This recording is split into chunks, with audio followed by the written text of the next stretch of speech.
In this session, we're going to learn how to save your file as a JPEG. So you're going to upload it to the layout and submit it in. Before you do so, make sure you complete the project by completing the architecture, ground, sky, and also shadow layer. Fill it in with the colors that we have discussed in class. After you're done, click File, Save As, and save it to your computer.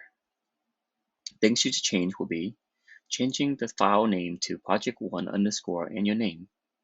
Save it to the desktop so you know where it's going to be located after you have saved. And change the format from Photoshop to JPEG. Click Save, and this prompt will come up. This will determine the quality of the JPEG you are exporting. Make sure you pull it up to 12 and maximum, and say OK. After you're done, click on Google Classroom. And in Google Classroom, you will see Assignment Week 6B Project. Click on the project. It should take you to the layout. And all you need to do is replace my image with yours and change my name to yours.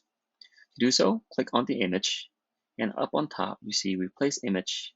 Click on Upload from Computer and go to Desktop. That's where you have saved your JPEG.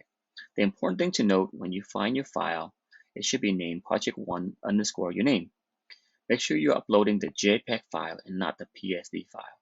The PSD file will not upload to this format. So you click on the JPEG file. Click Upload, and the last thing you have to do is just change my name to yours. Press Turn In once you're done.